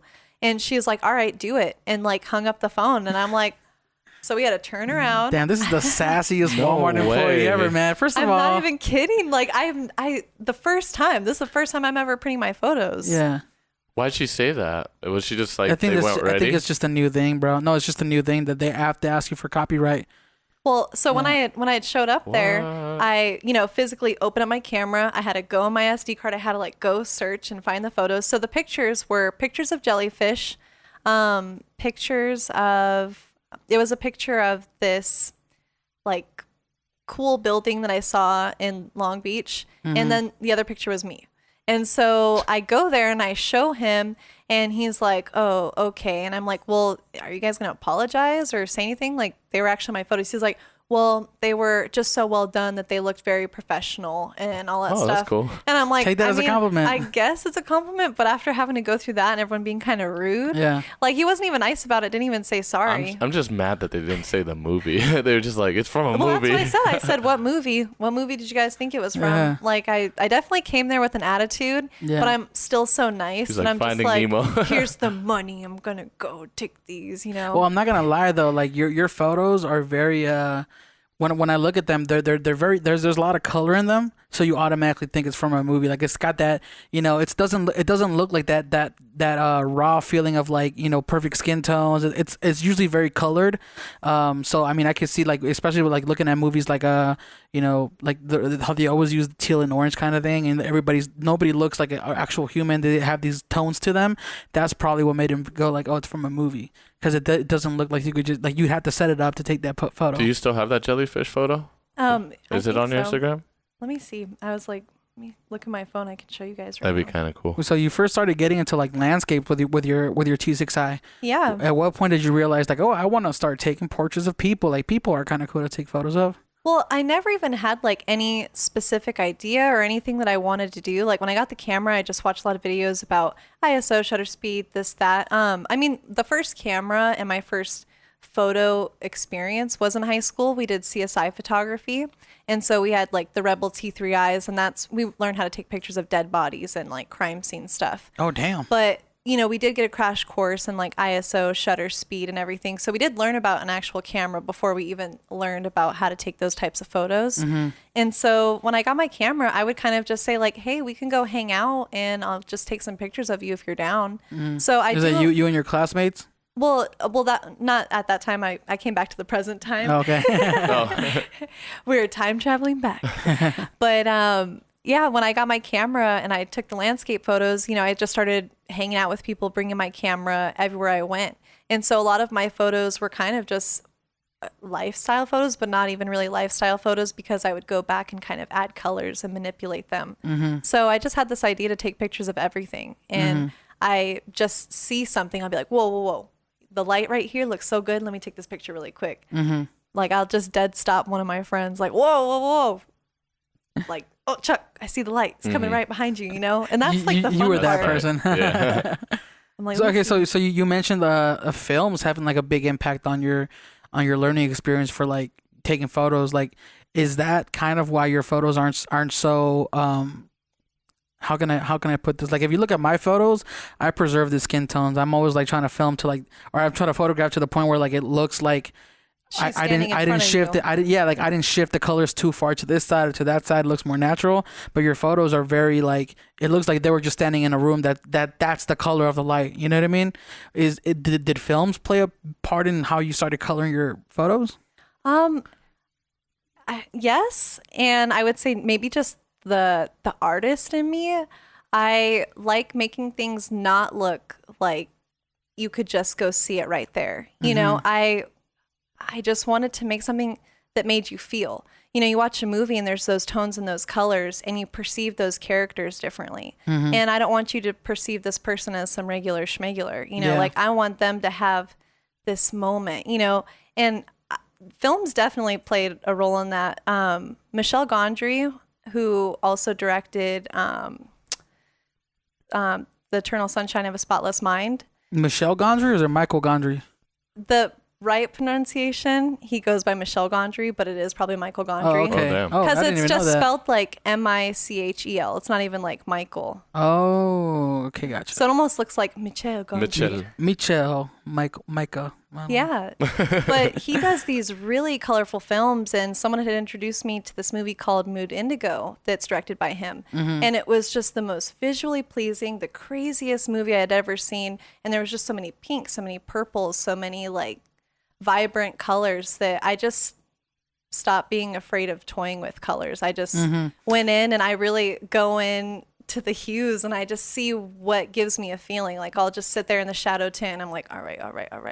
Whoa, stop. Go in the other one. I'm like, all right. And I'm Yeah. like, oh, there we go. That's cool. It's Hey, so weird. Do you edit in Lightroom? Is that what you use? Lightroom and Photoshop. So Okay. sometimes I think there's necessary things to do in Photoshop, but a lot of the fun is in Lightroom. So, but both the editing aspect of editing photos, like Lightroom and Photoshop, you taught yourself through YouTube and stuff like that? Yeah, watching a lot of videos, but like I said, I would always edit photos on my phone.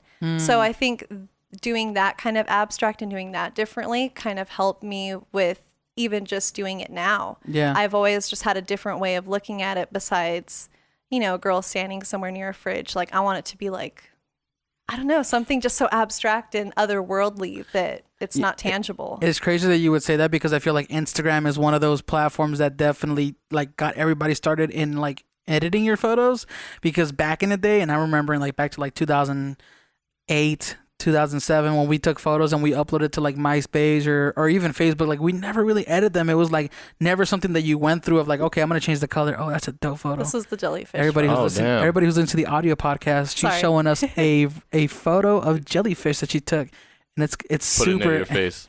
so they I'm can- I'm pretty sure it probably won't even be exposed properly. No, it's working. Oh, is it? Kinda. Tilt it a little bit more forward, like Yeah, it looks there like you go, Finding there, Nemo. boom. Damn, This is the photo. that's surreal. It almost That's looks like those yeah, super like tight. those jellyfish are on LSD or something. Yeah, this was just like me messing with my camera settings and stuff. I think this is even a raw photo. I don't even think this is that edited. Damn.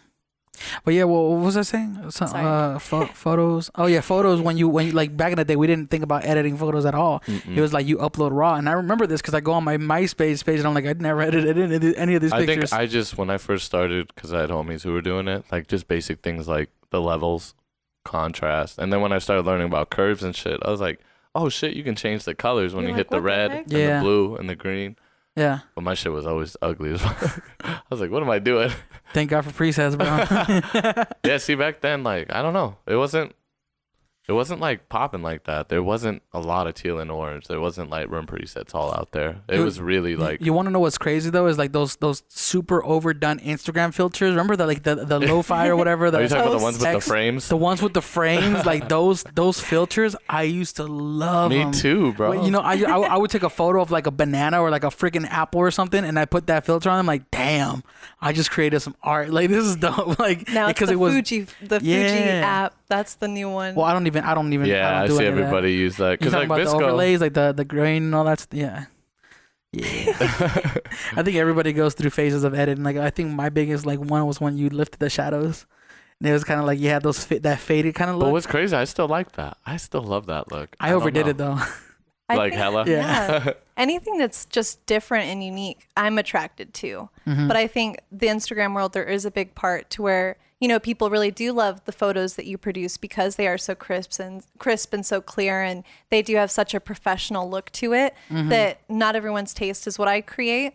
But I think it's also what I do is so different. I think I would have to like sit down and explain to people the thought process, behind some of the colors and behind, I guess, what I'm doing, because I'll just manipulate a photo and really bring out something to where, like I said, I get that feeling of like, well, like, I think we're done. It's so, I've never in my life felt this way, even about drawing or anything in general other than talking or connecting with people. To be able to take a picture and have someone like jump up and down and be like, whoa, that was so dope. And then I edit it and they're like, oh my gosh, like it's so dreamy. I'm just like, I'm addicted to that. Yeah. Oh, real quick for the dolphin thing, somebody commented sonar. Oh, sonar, that's what it is. Nice. Oh, dang. Nice. Shout out to Greg. Shout out to Greg. Oh, he knew. We watched the movie together. Yeah, I don't know. I've never had that feeling for one of my photos because I never feel like it's finished. Like I'm such a big critic when it comes to like my photos. Like I that's why sometimes I stop posting for the longest time, because I fall into these like kind of like state of minds where I'm like, oh, it's not good yet, or I need to learn how to edit better before I do this. Do you think it's because you're like comparing yourself to other people? Definitely, 100%. And just like trying to either not follow a trend, but just I don't want to follow a trend, but I also like I look at my work and I'm like, 5 years from now, am I gonna be happy with this, or is this? Because I remember looking at my, like, if I look at photos that I took last year, I'm like, oh damn, I overdid it with that, or these colors are too strong, and I'm like, I wish I could redo it, which you can't always redo it at any time. But it's like, I don't know, I feel like maybe it's because in my state of mind of like I think I should take a class that teaches me the fundamentals of like color and all that stuff, because everything that I know now is self-taught. Like it's like just kind of like you know, but I'm just like, I critique myself so badly, and I shouldn't, but I think you need to get yourself out of that technical mindset. I would start going to these Insta Meet Las Vegas things out here. Yeah. And you get a lot of people who start talking about the specifics of your camera, the megapixels. I got 42 megapixels. They get all into it, and then you compare Shout images. out to Andrew. Yeah, you start to compare images, and I feel like I just want to tell a story. I just don't want it to be someone standing somewhere anymore. I do like those photos, and people do want those photos. Yeah, but there's something more to like taking a photo that you're like, okay, somebody would have to do a lot to recreate this photo. Yeah. And I was lucky enough, I do event photography also, and I shoot for this event out here called Soul State every month. And they're about house music and everything. Shout out to Soul State. Yeah, Soul State, they're really great. They hold it at Artifice. And so I'm always taking the photos for their events. And one event, this chick was trying to put these glasses in front of my camera. And I'm like, girl, what are you doing? And she's like, here, try it, and they're these funky, weird looking kaleidoscopy, like jewel. Yeah. You knew? Yeah, it was totally Jules. Shout out to Jules. So I don't know who Jules is. Yeah. I think her name is like Jules Rules Official or something on Instagram. Yeah. But no, definitely shout out to her. She started putting the lens in, their house music events, they have so much color, so much neon, so much going on that it would catch some of the light differently and add something to my photos that would make it so unique. And then the more I kind of move it around, the more I kind of I love finesse with it. And it becomes more of your art, you think, because you made that decision to move it that way? Yeah, and it's so unique to the people that I shoot for, because sometimes, say it might pick up the candles that are there. So then you'll have like a ring of candles, or maybe like 20 of them just like. Yeah, I love that look. It started adding just such a crazy element. I don't know if you guys saw my story yesterday or from a shoot I did last night. I had used that lens during shooting at night at the wetlands, and it had gotten such a crazy like beams of light through the photo that I was like, oh my gosh, like you're gonna freak out. I'm like, come over here, look at this. And she's like, oh my gosh, that's so cool, and that's not even edited yet. And it's something that's completely its own image. So it's almost like film, I kind of am trying to do it in that one moment, but it's also really hard. I'm like a pack mule. I'm holding 2 backpacks. I have a jacket on me. I'm holding my camera, and I'm also trying to finesse this glass thing to take a picture. Yeah. So I do feel the effort, and when I go home and I sit down and I get to look at them, that's like when the real fun happens. And I feel that with like, film is a little bit, I think we should all start shooting with it again. You know what I mean? Just do the fact that I'm just shooting on my iPhone. That's it. No, well, the thing is, the reason I say film maybe, why it might be kind of fun is because it's not like digital where you can keep taking multiple photos. It's like, this is gonna be the photo, and hopefully you get it. You know what I mean? I got 26 rolls or 26 photos I can take. Yeah, just get actually you can just get like a 2 megabyte card and just be like, well, I can only take 6 photos and that's it. I think I just want to start doing that. Cause who's that Instagram person you showed me?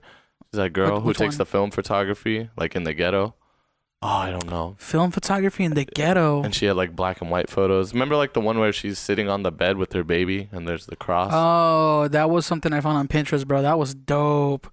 That's the stuff that I'm like. But it's also you're talking about an image that tells a story of like that you look at that photo, and especially me being Hispanic, like I look at that photo, I'm like, oh dude, that's my tia. That's a lot. That's my aunt. You know what I mean? Like I saw that growing up. It was a dope photo. It was like a black and white shot, and it was like a young mother, like you probably like in her teens, and she's holding a baby. Aww. And then you could just tell like the scene it's was just it just looked impoverished, like with stuff all over the place.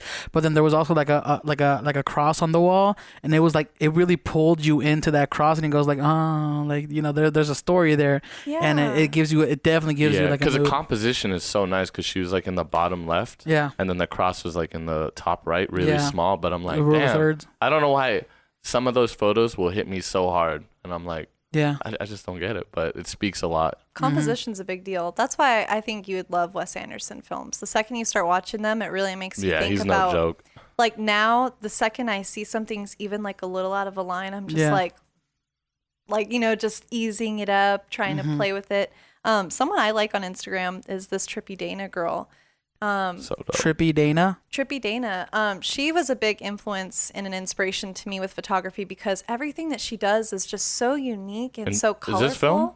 I'm not sure if she shoots film or digital, but I've always loved her stuff and I always chat her up. And one day she followed me back and I literally almost died. I was like, damn, oh my she's super dope. Yeah, she's super tight. Her colors are so. I'm like blinded by her feed right now. So much like color. What would that be like? Like 70s looking style, 80s? That is inspiring to me. Like that is the projection I'm going because all of her photos, they make you feel something. You're like, damn, you know? Yeah, it doesn't look like she worked too hard on like the technical aspect, but like just like capturing the composition and color and editing and all that stuff went into effect. Like if I look at this photo right here, and the background looks semi like what my eye would see, but then she's completely different color. She's blue. She's blue. And I'm like, whoa. But it almost gives you like the sense of you're looking at a mermaid on this photo because the way her legs are posed as well. Yeah. Yeah.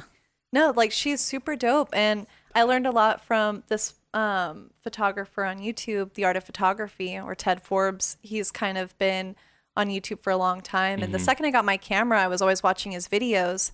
And, he does these, what is it called? Like photo assignments. Yeah. So I even have a book that's called Photo Assignments, and it's kind of a bunch of different pages of different things and different ideas to shoot. It'll say follow someone around and just take pictures of everything around the area, but don't take a picture of the person.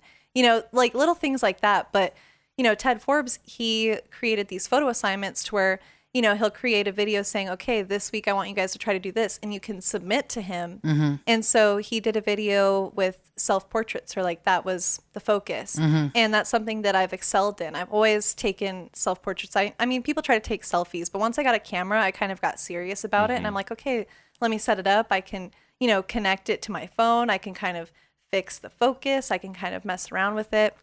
And so one day I had gotten, I don't know, I was really down in the dumps. I was thinking about my dad. I haven't talked to him in a long time.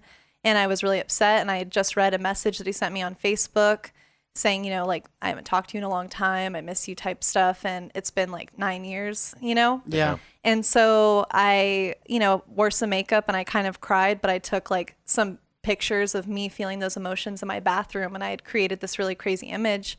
And then I had submitted it and he had followed me back and then put me in his video. And I was like, oh my gosh, like maybe I'm kind of good. Like, and not even like then that's crazy. I'm like the shit kind of way, and more of like, wow, like maybe I'm in the right direction, because I didn't just like say, I'm going to do camera stuff. I just kind of got a camera, started having fun, started really seeing things and realizing like, no, like this is dope. Like this is what I can see myself doing, Damn, that's one of the, you just mentioned something about taking a photo of yourself when you were feeling a certain way to capture that mood, right? Yeah. That's something that I think that I feel like that takes a lot, just because like I know when I'm feeling bad, and I don't know, maybe it's something I need to fix. Like the last thing I want to do Let's pick up a camera. is create. Period. Like when I'm feeling bad, I'm just like, just leave me alone. I'm gonna lay down for a second or something. You know what I mean? But so when you take a photo of yourself, like, damn, I feel like that takes a lot of Plus, you're courage. getting like emotion. Yeah. That you're never gonna Well, get think again. of the best songs that you've ever listened to. Those people really suffered or really felt something, and then they created that song. They maybe sat on that feeling for a little while, but I mean, it sometimes just comes out. I wouldn't say every time I'm sad I'm like trying to take a selfie or something, but that was just one of those moments that I'm like, you know what? I need to see how I'm feeling right now, because I'm still really angry at that person. And, when he reached out to me, he didn't say like, I miss your brother and your sister. How are you guys? I'm sorry I haven't written to you. It was kind of just like really about him. And so that's what hurt, and that's what I was trying to capture. Have you gotten any kind of closure with your dad? No. And I think that that's something that I want to work on soon. I don't know if I'd ever do like a whole thing about it. Yeah. But I mean, the last things that I've heard is that he found God and changed his life. He doesn't drink alcohol anymore. He's married to a Filipino woman. Little things like that. That's all I know. Yeah. But it's also kind of hard to think that this person who has like a devil tattoo on him to be a believer of God and all of these things. And at the same token, I've recently been feeling like, I have friends who've passed away recently, and people are dying, and you hear about these rappers dying, and, not even just like rappers, but, people die, and you start to think like, I haven't talked to my dad, and what if one of us dies? Yeah. No one's going to know, who we are at this age. Time, changes people. And so I think I need to eventually give him that opportunity, and also relieve myself of this pain I think I felt for so long. Yeah. Damn it. Emotion is such a big thing. I was going to say, how do you feel about, because this is something that I kind of like dealt with in the past, like maybe 2 years ago, I think it's been now. How do you feel about people taking photos at like a funeral? Or like at a. It's kind of weird. Think it's weird? I mean, I also think of the people who photograph natural disasters, or even journalists and stuff. I think that's like kind of in the weird. war, yeah. They're like, look, this dog's drowning, and they're filming it. I'm like, why aren't you jumping in there saving the damn dog? Like, it's kind of the human in me. I can't just sit back and watch something like that happen. I mean, maybe if it's a kid and he tripped and spilled his milk, I'll be there, Yeah. I think because I've always heard like of wedding photographers, but it's like something funeral photographer. I heard didn't about even that know there recently. was funeral. Dude, I swear. Yeah, That's crazy. There's this guy who does funeral videos, like where he actually films the entire thing, and I don't know, like it's one of those things, man. It feels weird. You go there and you do it once. I don't want to see it again. Yeah, but I mean, it's like the video that I saw was like super cinematic. Like it showed like the family crying and everything like that, and showed like them carrying the casket. Why would you want to relive that moment? Personally, I don't know, but also it's just the fact that maybe one day you wanna remember what that day was like. Like you're kind of like no longer in the moment of like being sad, and you're kind of like, well, what was? Sorry, that's me in the background. He's kicking a dildo. Jeez, she took it there. one. I'm gonna kick it away right now. I'm gonna kick it away. I mean, I can see it from here. Like I'm just thinking like because and think about like if my parents passed away, like I would be sad as hell. But it's also like maybe some people would just want to be like, I want to remember what my mother's last day on this planet was like, or like her last day of like ever being around people was like. It could be to that level, and maybe I just haven't gotten there emotionally. Like maybe I'm just not as evolved as I should be. I don't know. Honestly, can I mention something? I'm not sure if you guys have ever dabbled in hallucinogens or psychedelics or anything like that. I haven't personally. I have.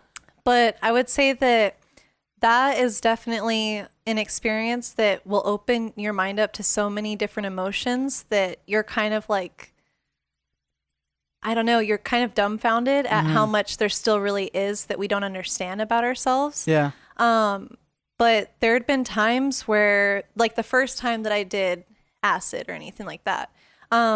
The feelings that you have and you think about afterwards kind of play in your mind, not so much about like this weird night that you had, but kind of like, what was I thinking about then? And when I had first done it, I thought that maybe I felt kind of crazy, but the more that I had thought about the experience, I'd realized I felt like I was a collection of all of the ages that I had been up until this point. Like they had all kind of peaked out. You know, sometimes I would whisper, sometimes I would say something really like smart, sometimes I would say something really stupid, you know, and then I'm crying about how my sister's growing up, you know, and I'm like, oh my God, she's going to be like, you know, older and, you know, all of that stuff. But I would say that if you kind of are puzzled or you don't really know some of that stuff, I'm not saying like go out and go do drugs, but I'm saying if you ever feel like there's a good time for you to try, it'll definitely expand the way that you feel emotions and think about emotions. Have you ever done ayahuasca?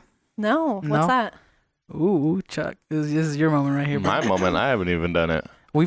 Chuck, what is the But I'm saying ayahuasca? we've had guests on here that explain it. My memory sucks. You know It's that. it's just another thing you can trip on, but it's like you have a spiritual journey, and the thing about it though is way longer. It can go from 24 to 3 days. Can it go longer than that? I Oh don't my think gosh. so. Yeah, and Wait, I thought you mean the whole mind trip part of it? Oh I thought my Gabe mentioned it. You could go in and out on the same day. yeah, the dosage. I'm just saying the dosage. I think the highest dosage will make you trip for like 3 days. Yeah, you're right. Yeah. But it's legal out here. Yeah, It's and crazy. there's I did actually a not place know you it. can go to, and there's like a whole facility you can check yourself into and do it. It's a Native American Yeah. place, and you have to get accepted in, and then they'll do the whole ceremony and everything, and they'll watch you and make sure you're You good. should watch our episode with Gabe. Yeah. He talks about it at the end. I was yeah. like, I've watched a lot of episodes, so I guess I missed some of one. Yeah, Yeah. Gabe's was episode 21. We just put his episode a week or two He's ago. very Is spiritual. he the yogi one? Yeah, Ah. digital He's hippie. dope. That's So our I've homie. seen some of that. I just didn't get to that part. I'm sorry. You're good. Yeah, he's crazy, man. He's got me on this whole fasting thing where I do like 18-hour fasts. The intermittent fasting. Intermittent, where you just don't Chug water. Yeah, you basically just Basically. drink water, and any calories in will break your fast. So like if I decide to take a bite of cheese at 8 o'clock at night, I gotta start over. See, I'm hypoglycemic, and I'm What's also. that mean again? So it just means like I need food in my body, like, and I have low iron too. So anytime that I'm not eating, I get really shaky and I'll like pass out. So Oh shit. I don't think that will work for me. Yeah. That's me after about 3 Red Bulls. And I'm a stoner, so I get hungry. You know? Oh yeah, you definitely get the munchies then. No, yeah, I went 26 or 27 hours without eating, and I felt like I could have gone even longer. But some people do they'll do like 48 to 72-hour fasts. No, that's Yeah. crazy. What about you? You on any diet? I do the intermittent fasting. I've finally just started back on my like good diet. You know, like it's not technically good. It's soylent. It's like powdered food, but it has all the nutrients and stuff that I definitely don't get because I hate vegetables. Like with the You hate passion. veggies? Spinach is the only thing I can eat. I But- love spinach. Yeah, but I like everything else, broccoli. that shit nasty. I can eat peppers. I can eat. Now that I think about it, I can eat other vegetables. Keem's offended. No, I'm doing the ketogenic right now. Ketogenic plus intermittent fasting. Is it keto or keto? I call it ketogenic. I just Yeah, like- I'm sure it could do. You could. It's yeah, tomato. Keto. Sorry for my No, sniffles. I'm almost 100% sure it's ketogenic Yeah, because ketosis. because Joe Rogan said ketogenic. Oh, then it must be right. What Yeah. did Elon Musk say? No, just kidding. That's true. I don't know. I don't think he's ever even heard of the ketogenic diet. I don't know though. He's pretty smart. Yeah. Yeah, I just eat. You just eat. Do you ever want to go? Sorry. Do you ever want to go vegan or any of that type of stuff, or you don't care? I mean, I definitely had tried cutting out meat at one point. I watched this movie on Netflix called Okja. And Oh, that's such a sad movie. that was the movie where I was like, I can't look at a pig. I can't eat a meat. I can't do nothing. And so for like 2 months, I didn't eat any meat.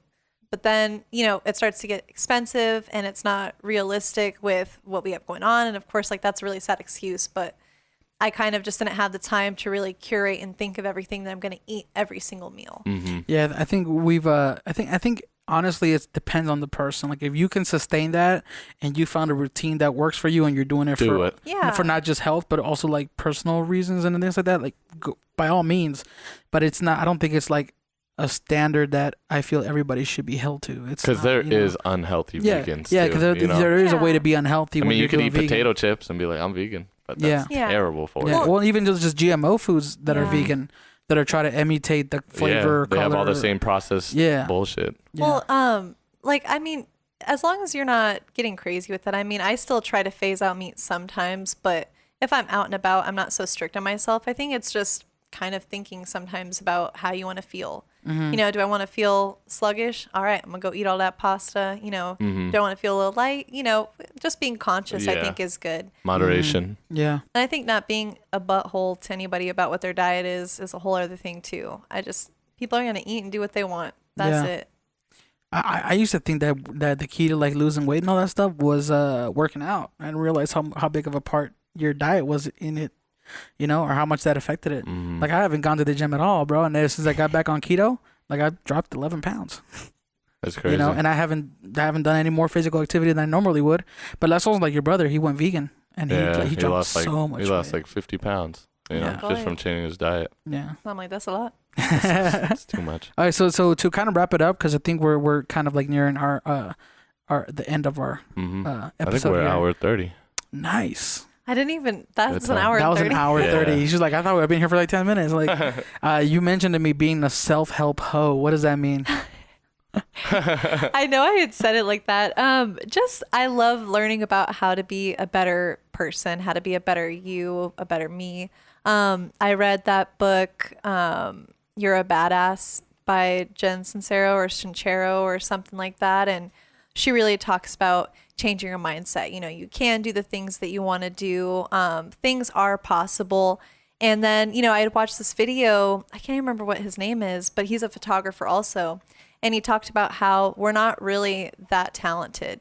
And he's like, it's not so much that I don't think anyone has talent or whatever, but anybody can obtain a talent. You know, not everyone who does back handsprings just did a back handspring once. You know, a lot of times it's been years of work, years of doing that. And, you know, we see people doing the things that we want to do, but instead of saying like, you know, they took all those steps to get there, we're like, oh, I want to do that. Like, that's not fair. I can't get there, you know? And then we have envy instead of, okay, well, let me read their success story. Let me figure out how they got to that point.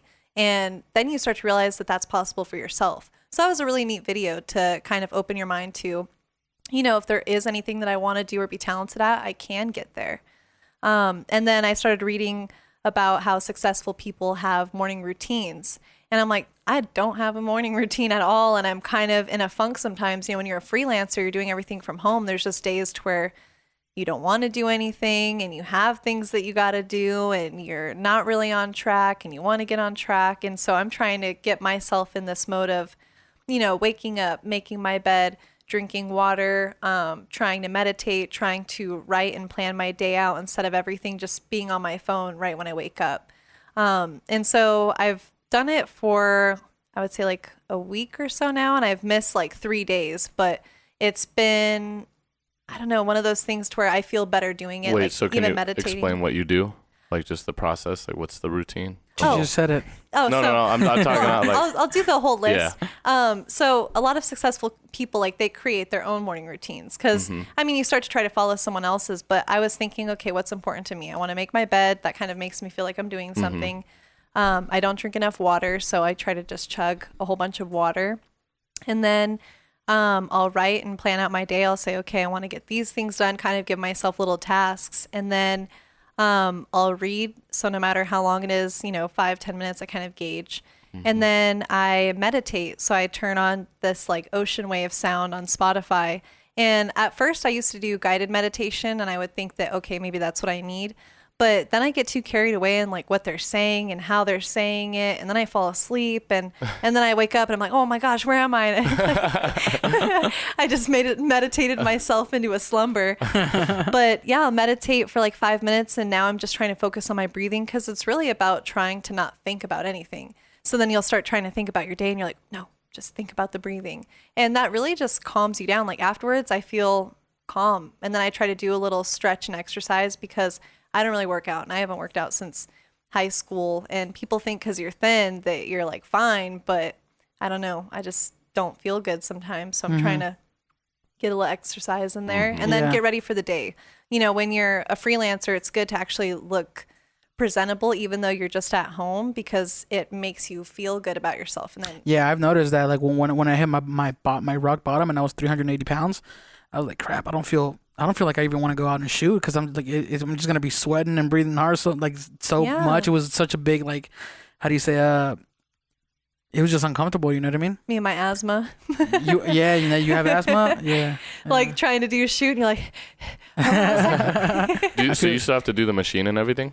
yeah. I did a nebulizer before I popped a nebulizer. No, I just Damn. did a nebulizer before I came here. What's a nebulizer? Like what's asthma like? So I feel like I should asthma- know because my sister has it. That's No, just you're trash. okay. Like asthma, you learn is just the airways to getting air into your lungs gets tight, and it's a smaller hole. And I always tell people it feels like a big sumo wrestler sat on my chest for like a day and then got up, and that like feeling of him getting up and feeling that pain is what asthma feels like. Damn.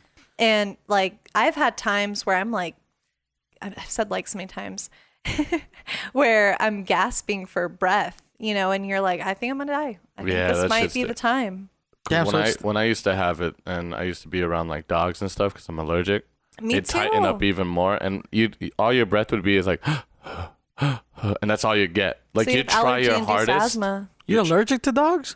Yeah, Cause you have a dog, bro. huh? Yeah, I'm allergic still. I used to be worse. That's though. love. I'm Yeah. allergic to dogs too. My boyfriend, they got a dog, and there's another dog with us now too. Tell you one thing though, you do build up the Yeah, and tolerance. immunity. Yeah. You still I Yeah. still get itchy. I still get bumpy. You know what's But crazy is I had dogs growing up my whole life, and when I was like 18, 19, I started realizing I was allergic because I was like start Why am getting I always itchy in itchy? my beard. Yeah, I was like, why am I itchy, man? And I go to my best friend's house, and I just like one of my eyes would not even open. I'm just like, you know, like tripping out. damn, glitching these out. allergies. Yeah, these allergies, man. No, but it That was was only cats. It was only well, she had dogs, and she says they're hypoallergenic dogs. I'm like, I don't believe you. Nah, because And then isn't she there would- like dandruff or something in the Dander. mouth? Dander. I mean dander.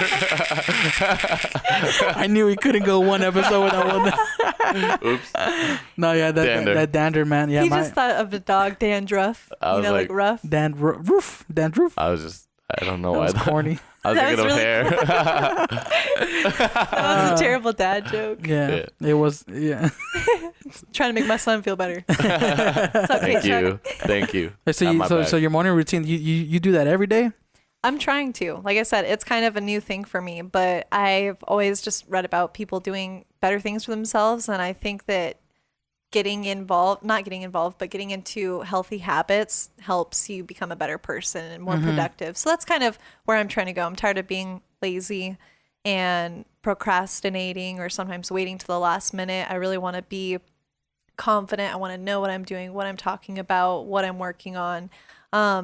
And kind of stray from social media a little bit. I think that we forget how to be ourselves. Yeah. You know, everything is so like you can see an image and, you know, want to do a photo shoot a few days later, but, you know, that image kind of stuck in your head. And so your idea isn't even completely original, but sometimes you might think that it is, you know, just little things like that. I've started to notice, like, are my thoughts even my thoughts anymore?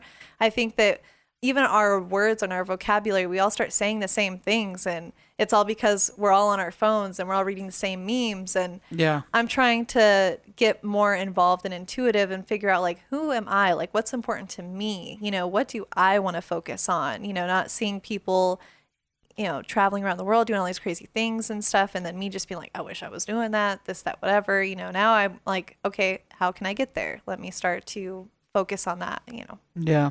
Yeah. I feel like I have a morning routine too. I have to wake up I have to be up like ready for work like at 7:30. So I set my alarm at 6, and then I set one at 6:30, and then I set one at 7. That's my routine. That way, by the time my official alarm at 7:30 goes off, I'm like, I kind of like got used to the idea of waking up. That's actually smart. about you? Bro, I know myself. Yeah, what about about you, you, Chuck? Chuck? What's your morning routine? Man, I tried to follow Gabe's thing, you know. Of like not looking at your phone when you wake up? I do that already, but just like the meditating. But I'm Yeah. like, I tried to do it and I fell back asleep. I was like, oops, okay, I can't do that right now. I don't know what it is, man. Like I hate waking up in the morning, so I feel like when I wake up and it's my alarm on my phone going off, looking at the screen will help me wake up. You know what I mean? Because they say you're not Like supposed to to get your brain start. to get your brain start. Yeah, you're reading comments or you're reading messages and stuff. Yeah, and your brain's kind of doing some kind of work because they say you're not supposed to like look at your phone when you're like going to sleep at night because then that'll help you. That'll keep you up. Yeah. So I feel like, well, if it's not supposed to be good for you, then I might as well do it when I wake up. Yeah. Then that way I kind of have that thing in the back of my head. Yeah. Have you ever heard of this guy Art Vasilenko on Instagram? No, who's this? He's a photographer in Israel. Oh my god, this is so nice. I stumbled into his work a couple of months ago, and I've been following his work for the longest time. It's like editorial, like studio portrait. Yeah, I think he only does like studio kind of portrait, and I think that's why it Really resonated neat. with me too. Because Because especially, you do studio stuff, and his is just like so out there. yeah, that's what it was. That's what it was actually. Is because you know how hot it gets out here in Vegas. You don't want to go out there and shoot. Yeah. So I'm like, I kind of like being in my house, and that's why we had like the backdrop set up. Wow. And then I started looking at his work. I'm like, damn, his work is really different. But I think looking at his work, I was like, damn, I need to start doing black and white portraits. And that's kind of been my thing recently. It's black and And white. you do really good black and white portraits. Oh, thank you. Send me his page. I was like, or I can follow it right now. Yeah. I'll send it to you right now. But yeah, I that kind of wraps everything up a little bit, man. You have any more questions for Hope? No. Hope? He kind of knows you inside and out at this point. I know. Yeah. I was like, thank you guys for letting me come on here and kind of have a platform. I'm a really funny, loving person, and I am just so appreciative of every day that I get to like live and create and do what I do. And it wouldn't be possible. Like my boyfriend, works and lets me do this freelance, and That's tight. like I wouldn't be able to do this without him either. That and the people who admire my work and tell me good things, and I appreciate like what you've said about my work. I know that technically sometimes it may not always be that perfect crispy shot, but I really just want to make something dreamy, something so different that I don't know, that It makes draws you people feel in. good, too. Yeah. I kind of like that though. Like I like when I look at somebody's photo and it's like something that I would never have come up with. You know what I mean? Yeah. And I think your shoots are personally like they're very Here you go. They're very stylistic to the point where like I wouldn't be able to recreate them. Like you had to have that thought of like, oh, I want the makeup this way. I want them wearing this, and this is the kind of like colors in the background that I want. Yeah. That your photos are all like completely different than mine. And I think that's one thing that I've come to respect and like about photography is that kind of like John said, you can give two people the same camera, they'll never take the same photo. Yep. You know what I mean? Yeah. Which is very true. I want to just get a disposable throwaway camera and just take some shots and see how they equate, Or say screw it and just shoot in JPEG. Never edit your never photos. have. And I mean, I'm lucky that I had one friend who knew about cameras. He's like, oh my gosh, you got to shoot in RAW. And I was Yeah. like, all right, thanks. Yes, I just heard people say it, and I was like, I don't know what raw means, so I'm just gonna keep shooting in JPEG for the longest time. And then I was like, oh, when I fucked up a photo shoot, I was like, that's why you shoot in raw, because you can bring shit back. I used to work for this wedding photographer and in California, and he shot an entire wedding in JPEG. Oh my God. And he blamed it on his assistant. He's like, you didn't switch it back, because he let his assistant use it. He's like, you didn't switch it back, And I was like, bro, first of all, you're the professional photographer. You should be checking. You should have been checking it. Yeah. But Do you guys ever get pictures of yourselves taken? dude, to be honest, like I take my photos. Like I don't know what. Yeah, Keem takes my photos too. Yeah. I think that would really help you with your photography also. Letting somebody else take your photo. Yeah, because like Take I my mean, photo, Hope. you see that like I do muse work and stuff, and I just do really creative makeup and everything. But Yeah. I have kind of my own style and everything that I bring to the table, I guess. But I think that's definitely helped me photograph other people. I kind of know that it's a lot of muscle memory because you'll shoot a model or just a person sometimes like, what do you want me to do? What should I do? And you're just like, just be you. That is really sick. I'm showing Hope a photo that I found on Pinterest, and I saved it to my phone because I was like, damn, that's super dope. That looks like the Yeah, it's picture that I super tight. posted recently too. Oh, you did one just like this? The a- person that I shot had his makeup done like that, but it wasn't my idea. It's a. If you guys want to know what they're looking at, it's a guy crying crayons. Crying crayons. Crying Wax crayons. crayon. No, Yeah, get it your was like- pictures it- taken. It's tight Also. though. Yeah. well, I mean, I kind of always wanted to have my photo taken, but I don't know. I've You never. want to be crying crayons? I want to be crying crayons. Let's do it, bro. We could We'll try do to a shoot whole- someday. We can have like a fun shoot day. I think that would really help bring, I don't know, a different mindset to when you're shooting somebody. It just gives you a different idea and really helps. Like, I don't know, I just try to make people feel comfortable. I know that not everyone's a pro, at doing movements, and people think that they have to be. They're I'm like, super down. What pose do you want me to do? What are you feeling? And I'm kind of just like talking, hanging out, and I'm like, ooh, you're doing a thing right now. All right. Yeah. All right, got you. Because that's how like skate photography, or filming used to be for me. Is like I used to do it and I used to film for it, so I knew exactly where to go, what looks like the best. Yeah. So I guess I should start doing that too. Start modeling. Team, we're doing it tonight. Okay, let's do it. We gotta go to Rosemary's. My nudes. No, I'm not going. Oh no, I'm so sorry. I was like, I figured that's why you wanted me to come earlier. I'm like, they might want to go party tonight. Oh well, yeah, it's our buddy. can't. It's our buddy Rosemary's 26th birthday. I follow her on Instagram. Yeah, she's dope awesome. too. I'm an love her. IG homie, Hey. I love Rosemary. She's You cool. are too, Kim. I was in like your first little group that you created.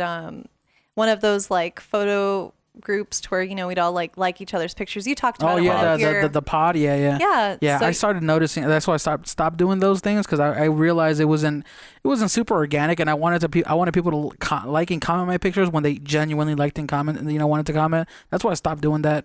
But I think what you were doing, there was a good intention to it. Because Yeah, I feel like we deserve sometimes a certain audience, not even that we deserve, but I think that sometimes, we have good images and we just want it to be seen by more people. And, we knew that the more comments are on a picture could bring you more followers. Or not even just that, but it would push you back up to the top of the feed with the algorithm and everything. It's kind of like Facebook. Like if you comment on a picture that was taken 3 weeks ago, it'll bring it back to your feed. Yeah, so it's just one of those things, and it's also one of those things that I felt like if it was genuine enough, like photographers would actually take the time to look and comment and actually give their true feelings about it. I was like, I did. Yeah, and you did, but there was a lot of people that were just kind of like, great capture, nice pic, amazing, 3 emojis, 3 fire emojis.